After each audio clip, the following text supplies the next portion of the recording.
여러분 안녕하십니까? 뉴콜라이브의 정다운입니다. 달라스 아시안 상공회가 창립 25주년을 맞았습니다. 축하의 의미로 상공회원들은 지난 주말 기념 행사를 가졌는데요. 연말을 맞아 더욱 풍성했던 행사 현장을 김궁선 기자가 전해드립니다. 달라스 아시안 상공회 창립 25주년 기념 행사가 지난 9일 달라스 다운타운의 옴니호텔 연회장에서 열렸습니다. 탐 레퍼트 전 달라스 시장을 비롯한 지역사회 인사들과 아시안 상공회 회원 등 600여 명이 참석해 행사장을 가득 메웠습니다. 이날 행사에서는 지난 25년 동안 상공회를 위해 기여한 사람들에게 공로상이 수여됐는가 하면 달라스 지역에서 성공한 기업인들에 대한 시상식이 거행됐습니다. 이 중 한인으로서는 유일하게 삼문그룹 문대동 회장이 선정됐는데 시상식에는 문 회장의 아들인 사무엘 문 씨가 대신 상을 받았습니다. 시상식이 끝난 후 이어진 축하 공연에서는 민 회장을 비롯해 오라이존, 달라스테 그라브로의 공연이 이어졌고 특히 민 회장은 한국 인기 드라마 아이리스와 시크릿 가든의 삽입곡을 불러 큰 박수를 받았습니다. 이래로 25주년 기념 행사를 저희들이 성대히 치르고 있습니다. 앞으로 이제 한인 상공인들 더욱더 주류 사회로 뻗쳐서 참으로 우리가 큰 목소리를 낼 수 있고 모든 상공인들의 협력과 노력으로 큰 사업들을 잘 이룩해 갈 수 있기를 바라고 특별히 이제 2011년을 마무리하면서 각 가정과 사업에 행복과 번창이 있으시길 바랍니다. 어느덧 창립 25주년을 맞은 달라스 아시안 상공회는 이번 기념 행사를 통해 친목을 다지고 다가오는 2012년 더 큰 도약을 다짐했습니다. 뉴코라이브 김궁선입니다. 미국 공립학교 교사들에게 한국을 알리는 행사가 열렸습니다. 한국 문화를 주류 사회에 각인시킨 교사의 밤 소식을 박지혜 기자가 보도합니다. 지난 10일 옴니호텔에서는 주 휴스턴 영사관이 주관하고 달라스 한인 상공회가 주최한 교사의 밤 행사가 열렸습니다. 이번 행사의 주인공은 한인 학생들의 분포가 높은 캐롤턴과 플레이노 ISD를 중심으로 한 170여 명의 DFW 지역 교사들이었습니다. 이 중에서도 특히 역사와 지리 과목의 교사들이 초청되어 한국의 과거와 현재, 그리고 미래를 보여주는 시간이었습니다. 지난 3년간 텍사스를 비롯해서 미국 남부 5개주를 다니면서 한국을 알리는 여러 행사를 기획을 했었습니다. 그 와중에 미국의 지식인들이 한국에 대해서 의외로 잘 모른다는 인식을 가지게 되고 가장 효과적으로 한국을 알리는 방식이 무엇일까 기획하다가 교사를 대상으로 해서 휴스턴, 오스틴에 이어서 세 번째로 달라스에서 이번 행사를 기획하게 됐습니다.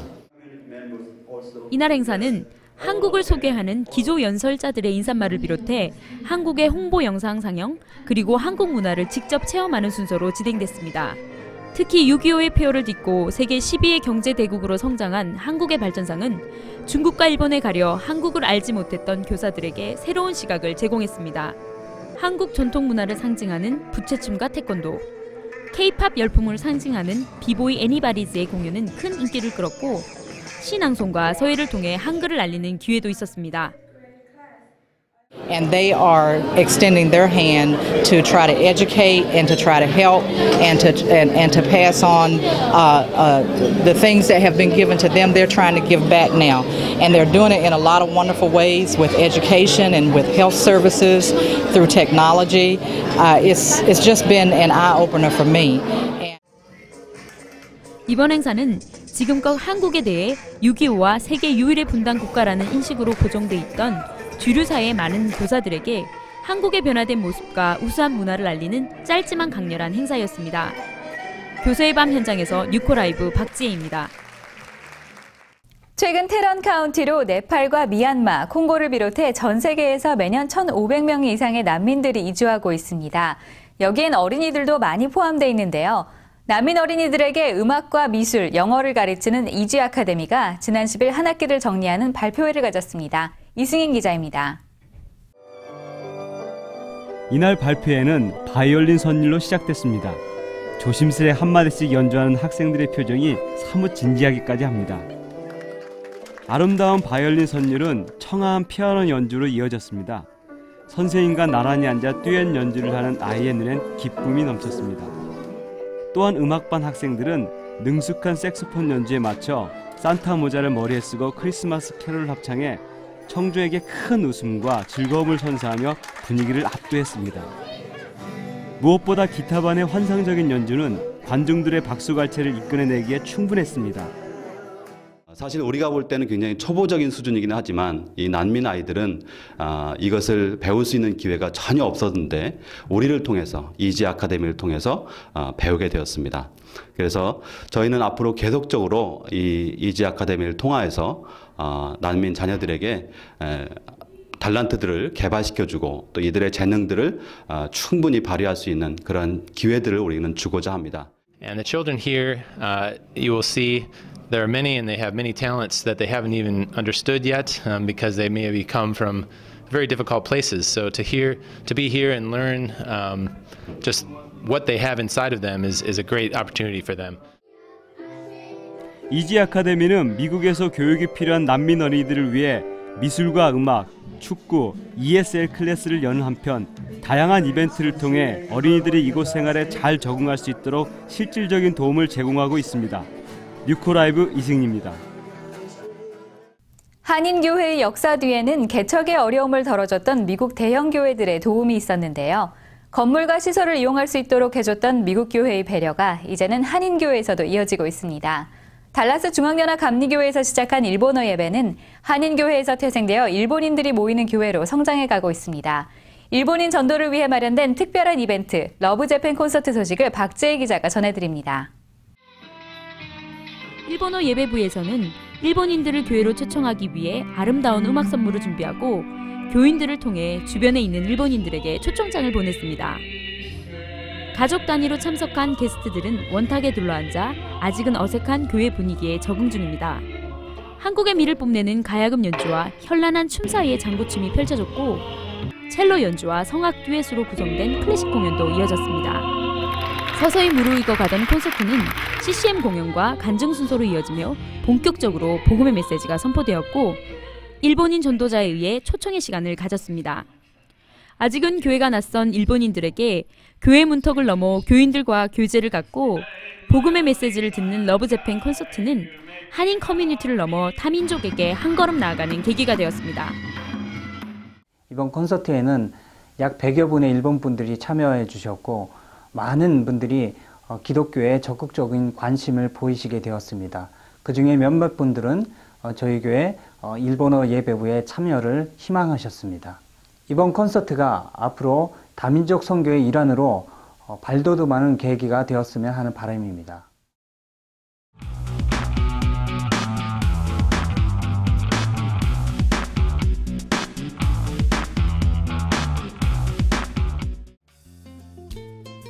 안녕하세요. 하모니 골프와 함께하는 1분 골프 클리닉입니다. 오늘은 골프 피트니스 시간으로 연습을 하시기 전이나 라운딩 하시기 전에 잠깐 몸을 풀 수 있는 방법입니다. 날씨가 추워진 만큼 몸 관리도 그만큼 중요한데요. 운동 전 간략한 스트레칭으로 사고를 예방할 수 있습니다. 한 손으로 클럽 샤프트를 클럽 헤드와 가까운 쪽으로 쥐어서 평행으로 합니다. 그리고 오른쪽과 왼쪽으로 번갈아 가면서 돌려줍니다. 반대 손도 같은 방법으로 돌려서 팔 앞과 상박의 근육을 충분히 풀어줍니다. 두 번째로는 먼저 클럽을 발 앞에 두고 양손으로 클럽 위를 덮어서 쥐고 왼발을 오른발과 교차시켜서 섭니다. 그 다음 허리를 천천히 왼쪽과 오른쪽으로 꺾으면서 돌려줍니다. 다시 발을 반대로 교차시켜 왼쪽과 오른쪽으로 번갈아 가면서 합니다. 세 번째는 클럽을 양손으로 지면과 평행으로 쥐고 온몸을 왼쪽 오른쪽으로 돌려서 스트레칭하는 방법입니다. 이렇게 간단한 준비 운동으로 안전사고에 유의하시기 바랍니다. 지금까지 하모니 골프와 함께한 1분 골프 클리닉이었습니다. 달라진 스윙으로 버디 잡으세요. 낡은 기관차를 폐기하고 친환경 기관차로 대체해 대기 오염을 줄이려는 텍사스 주정부의 노력에 제동이 걸렸습니다. 일부 대형 철도 회사들이 구형 기관차를 폐기하는 대신 다른 지역이나 타주로 옮기며 대기 오염을 전가시키고 있기 때문입니다. 텍사스 뉴스입니다. 주정부의 요청에 따라 철도 회사들은 낡고 오래된 기관차를 없애고 연료를 절약할 수 있는 친환경 기관차로 교체하기로 했습니다. 하지만 이들이 주정부의 눈을 속이고 일부 기관차를 다른 주에 싼 값에 넘기거나 대도시 외곽으로 옮긴 사실이 밝혀졌습니다. 실제로 달라스 모닝뉴스가 조사한 바에 따르면 텍사스에 있었던 131개의 기관차들 중 일부가 시카고와 캔사스시티, 덴버, LA에서 발견됐으며 일부는 텍사스 중서부로 보내져 여전히 운행을 계속하고 있는 것으로 나타났습니다. 결국 대기 오염을 줄이려는 주정부의 노력이 철도회사들의 얕은 술수로 오히려 오염을 전가시킨 셈입니다. 한편 텍사스 환경국에서는 이번 구형 기관차 교체 사업을 모두 마치면 대기 오염의 주범인 질소 산화물질을 크게 줄일 수 있을 것으로 내다보고 있습니다. 지난 5일 생활고를 비관한 엄마가 자신의 두 아이에게 총을 쏜 뒤 자살해 충격을 주고 있습니다. 사건은 샌안토니오 남쪽의 라레도시의 한 보건소에서 발생했습니다. 두 아이의 엄마인 레이첼 그리머가 경찰과 7시간 대치 끝에 두 아이를 총으로 쏘고 스스로 목숨을 끊은 것입니다. 경찰에 따르면 그리머는 몇 개월 전 푸드 스탬프를 신청했지만 그것이 받아들여지지 않자 범행을 저지른 것입니다. 범행 전 그리머는 페이스북에 자살을 암시하는 글을 남겼는데 아이들의 할머니는 그리머가 정신병력이 있었다고 말했습니다. 이번 사건으로 그리머와 그의 12살짜리 딸은 그 자리에서 사망했고 10살짜리 아들은 생명이 위독한 상태입니다. 가정집 뒷마당에서 내기 닭싸움이 벌어진다는 제보를 받고 지난 11일 포트워스 경찰이 현장을 덮쳤습니다. 현장에는 금방 싸움을 마쳤는지 혈흔이 가득했고 두 마리의 닭이 죽어 있었습니다. 동물보호국은 마당에 설치된 닭장에서 싸움에 사용됐던 수탉 여러 마리를 증거물로 압수했습니다. 닭싸움은 수탉끼리 마주치면 싸우는 습성을 이용한 일종의 도박입니다. 한 사람의 닭이 죽거나 주인이 백기를 들 때까지 싸움은 계속되는데 이긴 닭에게 돈을 건 사람이 내기에서 이기게 됩니다. 또한 현장에서는 스테로이드가 발견돼 싸움 전 닭의 공격성을 높이기 위해 약물까지 사용된 사실이 밝혀졌습니다. 경찰은 닭싸움을 유치한 라미레즈 레데즈마를 동물학대 혐의로 체포했으며 내기 닭싸움에 참여한 것으로 밝혀진 13명에게 소환장을 발부했습니다. 조승희 총기 난사 참극을 겪었던 버지니아 텍에서 다시 한번 총기 사고가 발생했습니다. 국민들은 바짝 긴장한 채 지난 2007년의 악몽을 되새겼습니다. 미국 뉴스입니다. 사건은 동부 시간으로 8일 정오쯤 발생했습니다. 버지니아 텍 주차장에서 차량을 검문하던 대학 경찰이 총격을 받고 숨졌습니다. 범인은 검문과는 관련 없이 경찰에게 다가가 총을 쏜 것으로 알려졌습니다. 범인은 총격 직후 다른 주차장으로 도주했고 대학 경찰들은 거기서도 총상을 입고 숨진 사람들을 발견했습니다. 이번 사건의 범인은 인근 대학교에 재학 중이던 남학생인 것으로 밝혀졌는데 경찰은 버지니아 텍 인근 레드포드 대학에 다니는 로스 트루엣 애슐리가 총격 사건의 범인이라고 공식 확인했습니다. 이 대학은 2007년 한국계 학생 조승희의 총기 난사 사건으로 33명이 숨지는 참극이 빚어진 곳입니다.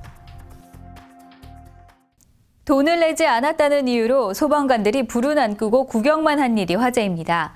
테네시주 비키 벨 씨의 집에 불이 난 건 지난 5일. 하지만 소방관들은 시동을 끄고 한가하게 앉아 불구경을 했고 벨 씨는 집과 가재도구가 잿더미로 사라지는 것을 지켜봐야만 했습니다. 출동 과정에서 벨 씨가 연간 $75의 소방요금을 납부하지 않았다는 사실을 확인한 대원들이 진화 작업을 거부한 것입니다. 이곳 주민들은 워낙 외딴 지역이라 관할 소방서가 없기 때문에 20년째 돈을 내고 이웃 시내 소방서의 도움을 받고 있습니다.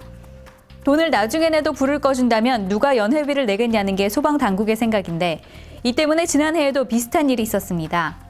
돈을 내지 않은 집에 불이 나자 소방관들이 요금을 낸 옆집 불만 끄고 돌아간 것입니다. 이 같은 조치를 두고 소방관의 사명을 저버렸다는 비판이 거세게 일고 있습니다. 서울 용산국제업무지구에 들어설 건물의 디자인이 9.11 테러 당시 세계무역센터 건물을 연상시켜 논란이 일고 있습니다. 고층 빌딩 2개의 동은 건물 중간에서 구름 모습을 한 통로에 의해 연결되는데 9.11 테러로 붕괴되기 직전 연기와 화염을 뿜어내던 세계무역센터와 흡사하다는 지적입니다. 설계회사는 빌딩이 9.11 테러를 연상시켜 유감이라고 밝혔지만 설계도를 변경할 뜻은 전혀 내비치지 않은 것으로 나타났습니다. 하지만 9.11 테러 희생자들은 강하게 반발하고 있습니다. 테러로 소방관 아들을 잃은 짐 리치스 전 뉴욕 소방서 부서장은 테러 희생자에 대한 최소한의 배려가 없는 선을 넘은 처사라며 선정적인 디자인으로 값싸게 유명해지려는 방법이라고 비난했습니다. 연말 분위기는 즐기고 싶은데 추운 날씨 때문에 밖에 나가기는 싫으시다고요? 실내에서도 얼마든지 크리스마스 분위기를 만끽할 수 있습니다. 오늘 라이프 플러스에서는 가족과 함께 즐길 수 있는 실내 크리스마스 이벤트를 안내해드립니다. 달라스 최대 실내 리조트인 게일로드 텍사는 다양한 이벤트와 화려한 장식으로 매년 크리스마스 때마다 수많은 인파가 몰리는 곳입니다. 중심부에 들어서면 화려한 크리스마스 장식이 하늘을 수놓고 아름다운 트리와 캐릭터들이 방문객을 맞이합니다. 기차마을과 진저브레드 하우스, 산타 마을과 리버워 크리스마스 등 다양한 테마로 장식되어 쉴 새 없이 플래시가 터집니다. 대형 얼음 조각 전시로 해마다 인기가 높아져 가고 있는 아이스 코너는 올해 슈렉을 테마로 꾸며져 눈길을 끕니다. 게다가 새롭게 마련된 드림웍스 3D 극장이 아이들을 유혹합니다. 올해 극장가를 뜨겁게 달궜던 쿵푸 팬더의 히로인 포가 선보이는 눈썰 매장은 일단 한번 들어서면 시간 가는 줄 모르게 됩니다. 올해로 13년째를 맞는 놀스파크몰의 명물 더 트레인스의 놀스파크는 해마다 8만 명 이상의 관람객이 찾는 텍사스 최대 규모의 장난감 기차 전시회입니다. 달라스 스카이라인, 뉴욕시티, 샌프란시스코, 뉴잉글랜드, 그리고 워싱턴 DC 등 미국의 유명 도시들의 모습을 축소했는데 그 사이를 달리는 기차들의 모습이 아이들의 시선을 사로잡습니다. 기차의 원조인 증기기관차, 북극의 산타마을로 향하는 폴라 익스프레스, 광활한 미국을 달리는 대륙 횡단열차, 뉴욕시의 도심열차, 그리고 애니메이션의 주인공 토마스 기차 등 상상할 수 있는 모든 열차를 만나실 수 있습니다. 전시회를 통해 마련되는 기금은 전액 불우한 아동과 가정을 돕는 로널드 맥도날드 하우스 오브 달라스를 통해 사용되기 때문에 전시회 참여가 선행으로 연결되는 기쁨도 누릴 수 있습니다. 정치권이 새로운 체제로의 변화를 위한 진통을 겪고 있습니다. 한나라당은 지난 9일 홍준표 대표가 당 혼선의 책임을 지고 사퇴한 후 박근혜 전 대표가 전면에 나서게 됐습니다. 한국뉴스입니다. 한나라당은 지난 12일 의원총회를 열어 박 전 대표를 중심으로 한 비상대책위원회 구성에 합의했습니다. 박근혜 비대위가 출범하면 한나라당 최고위원회가 행사하던 당의 전권을 그대로 위임받게 됩니다. 이는 박근혜 1인 체제나 다름없어진다는 의미입니다.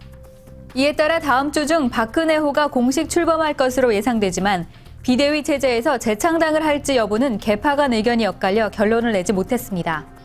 반면 민주당은 시민통합당이 천신만고 끝에 통합 결의 절차를 마무리하고 합당 준비에 박차를 가했습니다. 민주당 수임기구는 12일 내부 수임기구 회의를 열어 18일까지 시민통합당과의 합당 작업을 마무리 짓기로 했습니다.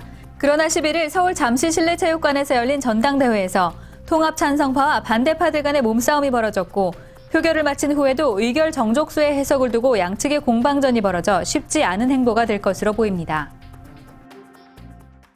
철강왕이라 불리며 한국 산업 근대화에 이바지한 포스코 창업자 박태준 명예회장이 향년 84세로 별세했습니다. 노년의 철인을 끝없이 괴롭힌 병마는 폐질환이었습니다. 고 박 회장은 수술을 받고 회복하는 듯 했지만 일주일 전 상태가 악화돼 중환자실로 옮겨져 치료를 받아왔습니다. 10년 전 폐에 생긴 물혹으로 미국에서 종양 제거 수술을 받은 후유증 때문입니다. 당시 폐에서 모래 성분이 발견됐는데 젊은 시절 영일만 벌판에 포스코를 건설하며 먼지를 장기간 흡입한 게 원인으로 추정됩니다. 박 회장은 유언으로 자신이 세운 포스코가 세계 최고의 철강 회사가 되어주길 소망했습니다. 한국 철강 산업의 신화를 일군 고 박태준 포스코 명예회장. 정작 고인은 본인 명의로 된 집도 포스코 주식 한 주도 갖지 않은 채 명예만 남기고 청렴하게 세상을 떠났습니다. 12일 새벽 서해상에서 불법 조업 중인 중국 어선을 단속하던 경찰관이 선장이 휘두른 흉기에 찔려 숨졌습니다. 인천해양경찰서는 이날 이청호 경장이 사망하고 이낙훈 순경이 크게 다쳤다고 발표했습니다. 경찰은 선장과 선원 등 9명을 현장에서 붙잡아 인천 해경부두로 압송해 조사 중입니다. 한편 이번 사건과 관련해 한국과 중국 네티즌들이 극명한 인식 차이를 보였습니다. 중국의 한 포털 사이트가 중국 네티즌을 대상으로 온라인 설문조사한 결과에 따르면 네티즌의 81%가 한국 경찰의 잘못을 꼽았고 19%만이 중국 어민의 잘못이라고 답했습니다. 이에 한국 네티즌들은 그럴 리가 없다며 음모론까지 제기하고 있는데 불법 조업을 응징하기 위해 살상무기의 사용도 불사해야 한다고 분노하고 있습니다. 배우 김성은이 홈쇼핑에 진출해 3회 방송으로 34억 매출을 기록해 화제입니다. 한국연예계 뉴스를 전해드립니다. 김성은 소속사는 현대 홈쇼핑 간판 브랜드로 자리 잡은 브랜드 라폰테가 2011년 베스트 쇼핑 대상이란 타이틀까지 달성했다고 밝혔습니다. 앞서 김성은은 지난달 3일 첫 방송에서 단 2시간 만에 10억 원의 매출을 기록했으며 이후 15억 원의 매출을 기록한 바 있습니다. 김성은은 한결 편안하고 안정감 있는 진행을 통해 소비자들이 상품을 쉽게 이해할 수 있도록 유도해 일요일 예능 시간대임에도 불구하고 괄목할 만한 성과를 거두었습니다. 이 같은 성과는 브랜드를 런칭한 지 불과 한 달도 되지 않은 상황이기에 관계자들 사이에서도 놀라움을 사고 있습니다. 배우 정훈택이 폭행 혐의로 입건됐습니다. 정훈택은 12일 오전 6시 서울 논현동 소재 한 식당에서 일행과 식사를 하던 중 다른 손님 일행과 폭행 시비가 붙었고 피해자 일행과 정훈택 일행은 서울 강남경찰서에서 진술조사를 받았습니다. 경찰 관계자는 조사를 마치고 귀가한 상태이며 정훈택은 폭행 혐의를 부인했다고 전했습니다. 정훈택은 영화 친구, 두사부일체, 투사부일체 등을 통해 개성 있는 연기력을 선보였으며 최근엔 KBS 드라마 포세이돈에도 출연한 바 있습니다. 배우 윤정희가 유력 후보였던 멜랑콜리아의 커스틴 던스트를 제치고 미국 LA 영화평론가협회 여우주연상을 수상했습니다. 심사위원은 뛰어난 캐릭터 소화력에 대한 긍정적인 평가를 내리며 치매 노인 역이 인상적이었다고 밝혔습니다. 이로써 윤정희는 한국 여배우 중에서는 마더 김혜자의 수상 이후 두 번째로 LA 영화평론가협회에서 여우주연상을 타는 영예를 안게 됐습니다. 이는 영화 시로만 5번째 수상으로 윤정희는 지난 47회 대종상, 31회 청룡상, 4회 아시아태평양 스크린 어워드, 13회 시네마닐라 국제영화제에서 수상한 바 있습니다. 한동안 비 소식을 비롯해 흐린 날이 계속되다가 연휴 시즌이 맞물리는 다음 주간에는 다시 맑은 날씨로 돌아설 것이 예상됩니다. 뉴코라이브는 항상 여러분의 목소리에 귀를 기울이고 있습니다. 제보가 있으실 때는 언제든지 연락 주시기 바라며 12월 셋째 주 뉴코라이브를 마치겠습니다. 고맙습니다.